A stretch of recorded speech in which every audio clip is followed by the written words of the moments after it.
안녕하세요. 교사 아카데미 이제 시작하도록 합니다. 오늘은 11번째 시간 룻과 보아스 하나님의 사랑 맛보기에 대해서 함께 보도록 합니다. 성경 본문 첫 번째 주제입니다. 하나님의 사랑은 끈질깁니다. 사사들이 치리하던 때에 그 땅에 흉년이 드니라. 유다 베들레헴의 한 사람이 그의 아내와 두 아들을 데리고 모압 지방에 가서 거류하였는데 그 사람의 이름은 엘리멜렉이요 그의 아내 이름은 나오미요 그의 두 아들의 이름은 말론과 게륜이니 유다 베들레헴 에브라 사람들이었더라. 그들이 모압 지방에 들어가서 거기 살더니 나오미의 남편 엘리멜렉이 죽고 나오미와 그의 두 아들이 남았으며 그들은 모압 여자 중에서 그들의 아내를 맞이하였는데 하나의 이름은 오르바요 하나의 이름은 룻이더라. 그들이 거기에 거주한 지 10년쯤에 말론과 기럧 두 사람이 다 죽고 그 여인은 두 아들과 남편의 뒤에 남았더라. 그 여인이 모압 지방에서 야훼께서 자기 백성을 돌보시사 그들에게 양식을 주셨다 함을 듣고 이에 두 며느리와 함께 일어나 모압 지방에서 돌아오려 하여 있던 곳에서 나오고 두 며느리도 그와 함께하여 유다 땅으로 돌아오려고 길을 가다가 나오미가 두 며느리에게 이르되 너희는 각기 너희 어머니의 집으로 돌아가라. 너희가 죽은 자들과 나를 선대한 것 같이 야훼께서 너희를 선대하시기를 원하며 야훼께서 너희에게 허락하사 각기 남편의 집에서 위로를 받게 하시기를 원하노라 하고 그들에게 입맞춤에 그들이 소리를 높이 울며. 자, 16절 이해합니다. 룻이 이르되 내게 어머니를 떠나며 어머니를 따르지 말고 돌아가라. 강권하지 마옵소서. 어머니께서 가시는 곳에 나도 가고 어머니께서 머무시는 곳에서 나도 머물겠나이다. 어머니의 백성이 나의 백성이 되고 어머니 하나님이 나의 하나님이 되시리니 어머니께서 죽으시는 곳에서 나도 죽어 거기 묻힐 것이라. 만일 내가 죽는 일 외에 어머니를 떠나면 야훼께서 내게 벌을 내리시고 더 내리시기를 원하나이다 하는지라. 나오미가 룻이 자기와 함께 가기로 굳게 결심함을 보고 그에게 말하기를 그치니라. 두 번째 내용이죠. 하나님의 사랑은 따뜻합니다. 나오미 남편 엘리멜렉의 친족으로 유력한 자가 있으니 그의 이름은 보아스더라. 모압 여인 룻이 나오미에게 이르되 원하건대 내가 밭으로 가서 내가 누구에게 은혜를 입으면 그를 따라서 이삭을 주겠나이다 하니 나오미가 그에게 이르되 내 따라 갈지어다 하매 룻이 가서 베는 자를 따라 밭에서 이삭을 줍는데 우연히 엘리멜렉의 친족 보아스에게 속한 밭에 이르렀더라. 8절 이하입니다. 보아스가 룻에게 이르되 내 따라 들으라. 이삭을 주우러 다른 밭으로 가지 말며 거기서 떠나지 말고 나의 소녀들과 함께 있으라. 그들이 베는 밭을 보고 그들을 따르라. 내가 그 소년들에게 명령하여 너를 건드리지 말라 하였느니라. 목이 마르거든 그릇에 가서 소년들이 길어 온 것을 마실지니라 하는지라. 룻이 엎드려 얼굴을 땅에 대고 절하며 그에게 이르되 나는 이방 여인이거늘 당신이 어찌하여 내게 은혜를 베푸시며 나를 돌보시나이까 하니 보아스가 그에게 대답하이르되 내 남편이 죽은 후가 내가 시어머니에게 행한 모든 것과 내 부모와 고국을 떠나 전에 알지 못하던 백성에게로 온 일이 내게 분명히 알려졌느니라. 야훼께서 내가 행한 일에 보답하시기를 원하며 이스라엘의 하나님 야훼께서 그의 날개 아래 보호를 받으러 온 내게 온전한 상 주시기를 원하노라 하는지라. 세 번째 주제입니다. 하나님의 사랑은 부족함을 채웁니다. 이에 보아스가 룻을 맞이하여 아내로 삼고 그에게 들어갔더니 야훼께서 그에게 임신하게 하심으로 그가 아들을 낳은지라. 여인들이 나오미에게 이르되 찬송할지로다. 야훼께서 오늘 내게 기업 물을 자가 없게 하지 아니하셨도다. 이 아이의 이름은 이스라엘 중에서 유명하게 되기를 원하노라. 이는 내 생명의 회복자이며 내 노년의 봉양자라. 곧 너를 사랑하며 7 아들보다 귀한 내 며느리가 낳은 자로다 하니라. 나오미가 아기를 받아 품에 품고 그의 양육자가 되니 그의 이웃 여인들이 그에게 이름을 지어주되 나오미에게 아들이 태어났다 하여 그의 이름을 오벳이라 하였는데 그는 다윗의 아버지인 이새의 아버지였더라. 자, 우리가 이제 좀 익숙하지 않지만 성경에 나타난 독특한 문화에 대해서 이제 설명을 해야 될 필요가 있어요. 먼저 기업무르기에 대한 내용입니다. 기업무르기. 기업무르기라는 것은 당시 하나님께서 이스라엘 백성에게 말씀하시며 희년에 대한 내용을 이제 언급하셨어요. 희년이라는 건 뭐냐면은 6년간 일하고 7년째 되면은 안식년을 맞이하게 되죠. 안식년이 되면 한 해 동안 이제 경작하는 것을 쉬고 이제 쉼을 주는 것이 바로 안식년의 내용입니다. 하지만 이제 그 가운데에 있어서 사람들의 경우는 어떻게 되는가 보게 되면은 이제 희년이라는 것이 있어요. 희년. 기쁘다, 기쁜 해라는 뜻으로서 희년인데 안식년 7번을 반복하고 그 다음에 그러니까는 77에 49, 49년이 끝나고 난 다음에 그러니까 안식년 다음에 다시 일을 하는 게 아니라 희년 때는 좀 달라요. 희년 때에는 모든 이제 유대인의 종이에요. 모든 종이라고 이방인까지 확대되는 것은 아니고 유대인이라고 한다면은 그 종됐던 유대인들은 다시 풀려날 수가 있어요. 근데 이제 그 가운데서도 어떤 사람은 사는 것이 너무나 힘들고 어려워서 나는 풀어줘도 다시 종으로 살겠습니다라고 하게 되면 그 같은 경우를 제외하고는 풀려날 수가 있었어요. 근데 풀려나게 되면 앞서 얘기한 것처럼 가진 소유금도 어떻게 살겠습니까? 그래서 한 해 동안 먹을 양식도 함께 줘야만 했어요.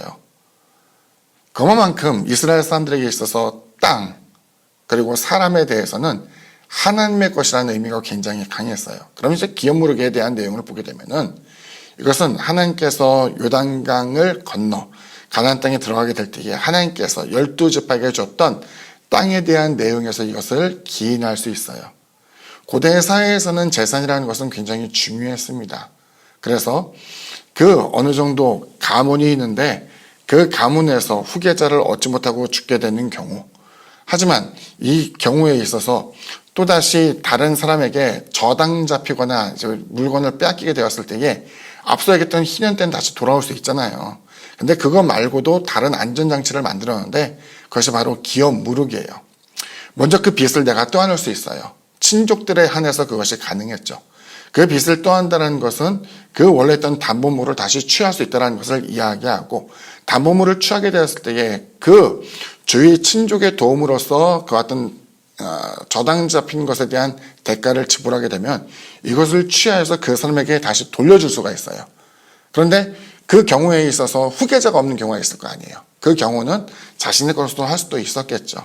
그래서 예수님의 족보를 보게 되면은 여기는 내용대로 하게 되면은 엘리멜렉 그리고 그 이후에 보아스를 통해서 낳은 아이가 사실은 엘리멜렉에게 속해야 되는 것이 가능했겠지만은 사실은 그와 같이 이어지지 않고 여기서 보게 되면은 보아스의 계통으로서 이어지게 된 것을 보게 될 때에 아마도 후대 가운데 아이가 없는 그 여러 가지에 대한 것을 고려하여서 그 보아스의 족보에 올라갔다라고 생각하는 것도 이제 하나의 내용이 될 수 있겠어요. 친족이기 때문에 같은 유다 지파였고 여기 보게 되면 처음에 모압 땅으로 이주하게 된 원인이 나오죠. 흉년이 들었어요. 흉년에서 먹고 살기 위해서 그것을 이사를 가게 되는데 거기서 나오미는 자기 남편이었던 엘리멜렉과 말론과 기론이라는 두 아들까지 함께 잃게 돼요. 이제 어떤 목회자들은 이것을 설명할 때에 아니 아무리 배가 고파도 그랬지 그 베들레헴을 떠나게 되니까 하나님께서 이와 같이 죽이셨다라고 이야기하는데 그것은 좀 과한 해석인 것 같아요. 왜냐하면 우리가 알기에도 기근을 통하여서 멀리 도망갔었던 아브라함에 대해서 하나님께서 그를 죽이거나 또 그에게 저주를 내리지 아니하고 다시 가나안 땅으로 돌려 보냈던 것을 우리가 떠올리게 된다면은 그 같은 해석은 좀 다소 지나치지 않았는가 생각을 하게 돼요. 어쨌든 여기 보게 되면은 나오미는 남편과 아들 둘을 잃게 되었는데 그 중에 이제 오르바와 룻이라는 두 며느리가 생겨납니다. 자, 아들들이 죽었기 때문에 사실은 그 아이가 없이 과부가 되었던 오르바와 룻의 경우에는 재가에 대한 길이 열려 있었어요. 여기 보면 나오미도 악한 여자가 아닙니다. 그 젊은 과부가 되었던 자신의 자부들에게 돌아갈 것을 이제 강권하게 되는데 둘 다 처음에는 나오미에게 따라가겠다 이야기했지만은 그 나오미가 간곡히 설득을 하게 되자 오르바는 자신의 동족이었던 모압 땅에서 남아있기로 했고 룻은 여기서 놀라운 고백을 하죠. 어머니는 나의 어머니 그리고 어머니가 섬기는 그 하나님은 나의 하나님이다라고 이야기하면서 이것이 단순히 효심으로만 비춰지지 않고 신앙에 대한 관이 바뀌었다는 것을 우리가 추측해 볼 수가 있어요. 거기서 보면 나오미는 왜 모압 땅에 정착하지 않았을까 생각해 볼 수 있겠는데 과부가 낯선 땅에서 생활한다는 것은 절대로 쉬운 일이 아닙니다. 게다가 그 베들레헴에서 좋은 소식이 들렸죠. 뭐냐면 그 땅에서 그와 같이 배가 고픈 그리고 과부된 사람에게도 선대해 주는 그 같은 일이 있다는 것을 듣게 되자 양식을 구하기 위해서 그곳에 들어가게 되었어요. 자, 모압 땅으로 이주할 때에 아마도 자신의 가산에 대한 것을 다 팔아서 넘기고 넘어왔을 것이기 때문에 거기에 자기의 땅이라는 것은 남아있지 않았어요. 기껏 해봐야 줄 수 있는 게 이삭 죽기였는데 거기에 보게 되면 여기서 친족 보아스가 등장을 합니다. 이제 보아스와 룻이 결혼하기 때문에 선남 선녀 생각을 하겠지만 사실은 이제 보아스는 굉장히 나이가 많은 사람이었어요. 성경 부분에 보면은 그 보아스가 룻에 대해서 이야기할 때 내 딸아라고 표현을 하게 될 때에 독거하는 노인이었거나 혹은 결혼하고 후사가 없고 다시 홀로 된 사람인지도 모르겠는데 그와 같이 나이가 든 남성이었음에 이제 분명하다는 것을 보여주고 있어요. 여기 보면 이제 나오미가 그 룻이 자꾸 양식을 넉넉하게 가져온 것을 보고 이것을 물어봅니다. 왜냐하면 남의 밭에서 떨궈진 그 나락을 주는 것으로 이만큼 풍족한 양식을 얻을 수 없기 때문에 그걸 물어보았을 때에 보아스가 내 자부에게 관심을 갖고 있구나라는 생각을 하게 된 것이죠. 여기서 보게 되면 그 자신의 자부가 보아스와 결혼하게 됐을 때 자신의 지위는 흔들릴 수밖에 없어요. 그렇죠? 왜냐하면 그 자부이긴 하지만 친딸이 아니기 때문에 여기서는 그 자부로서 얻을 수 있는 이익은 아무것도 없었지만 그럼에도 불구하고 그 룻이 잘되기 바라는 마음으로서 보아스가 시킨 대로 따라서 좋은 결과를 얻기를 원하였던 것이죠. 그래서 보아스는 대단히 침착하였습니다.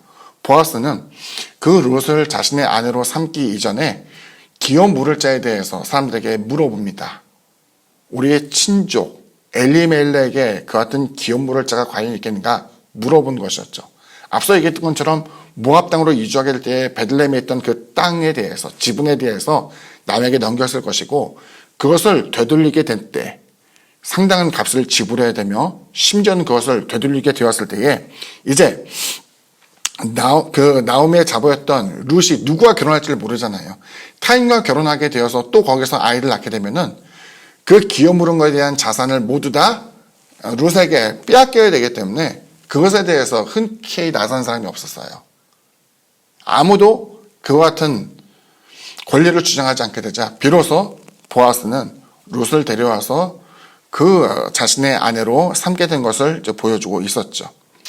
또 다른 이제 제도를 보면 이제 형사 취수에 대해서 이야기하는데 형이 죽으면 그 형수를 동생이 취하는 제도에 대해서 이야기해요. 우리가 보기에는 굉장히 나쁜 제도이지만 사실은 이제 고구려 그 삼국시대죠. 삼국시대 이전에 있는 문화에 또 있었다라고 이야기를 합니다. 근데 이게 우리가 볼 때는 해괴망측한 그 같은 일로서 이제 보여줄 수 있는데 이것은 재산이라는 관점이 굉장히 강했기 때문이에요. 형제들이 있는데 형제들에게 나눠줄 재산이 있었고 형이 자식이 없이 죽게 되면은 형수를 취해서 아이를 낳게 되면은 형의 이름으로서 그 아이의 입적을 하게 되는 거예요. 다시 말하면 형의 재산을 지키기 위한 것이었죠. 그러니까 이제 가족 간의 어떤 분쟁에 대한 내용이 없어져요. 뭐냐면은 형의 재산을 탐내어서 동생이 형을 죽이게 되면은 형의 재산을 고스란히 자신이 빼앗아 올 수 있는 것이 아니라 형수와 결혼하여서 아이를 낳게 되면 그 형의 재산은 고스란히 돌려줘야 되기 때문에 아마도 형제 간의 다툼 내지는 그 같은 시기 질투에 대한 모습을 없이 하기 위한 것이 바로 그 보호의 내용이 아니었을까 싶습니다. 아무튼 성경에 나타나는 독특한 문화, 기업 모르기 위한 형사 취수 제도가 있다는 것을 보여줍니다. 네, 룻의 이제 헌신에 대해서 이제 잠깐 우리가 생각해 보고자 하는데요. 룻의 헌신에 대해서 그냥 우리가 효부, 효녀 뭐 이렇게 생각해가지고 효부에 대한 관점으로 생각해서는 안 된다고 봐요. 여기서 보면 어머니의 백성이 나의 백성이 되고 어머니의 하나님이 나의 하나님이 되시리니라고 할 때 그 여자가 베들레헴에 돌아오게 된 것은 단순히 자신은 젊은 과부이지만 나이가 든 시어머니를 봉양하기 위해서 돌아왔다기보다는 모압 사람이지만 하나님에 대한 내용을 듣게 되고 그의 신앙이 완전히 바뀌어서 온전히 하나님을 섬기기로 된 것을 보게 되죠. 보아스 역시 결혼을 하게 될 때에 룻에 대해서 모압 여인이라고 생각했더라면 결혼을 하지 않았을 거예요. 하지만 그 여인은 하나님을 섬기기로 작정하였고 하나님을 섬기는 사람으로 간주되었기 때문에 결혼이 가능하게 되었고 이제 보아스를 통해서 그리스도 예수 태어나게 된 족보에 이르게 된 것을 보여주고 있죠. 세 번째로 이제 다루고자 하는 것은 예수님의 족보에 나타난 이방 여인 둘이 있죠. 우리가 알기로는 여리고의 기생 라합이 있고 그리고 오늘 다루게 됐던 모압 여인 룻이 있어요. 둘 다 보기에는 하나는 기생이고 하나는 과부였기 때문에 사실은 이제 어떤 사람에 대해서 나도 저 사람처럼 되고 싶어라고 하기에는 조금은 무리가 있는 사람이에요. 약간 첨언하자면 여리고라는 그 성의 기생이 되었다는 것은 평범한 사람이 기생으로 나락으로 떨어지게 된 경우는 별로 없어요. 대부분의 경우는 주위 나라와 민족과 전투를 벌이게 되어서 거기에서 상대방 이것을 하나의 전리품으로 여겨 기생으로 만드는 경우가 많이 있었는데, 이와 같이 사람들에게 동정을 받아야만 마땅한 그 같은 기구한 운명의 사람들을 하나님께서 은혜를 베풀어 주시고 그들에게 있어서 그리스도 예수에 대한 혈통 가운데 끼워넣게 된 것을 우리가 보게 되죠.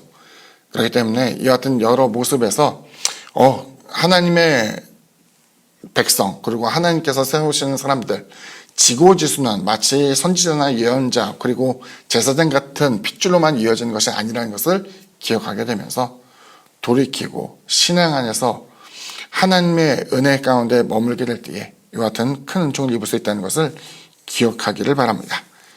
오늘은 여기까지입니다. 감사합니다.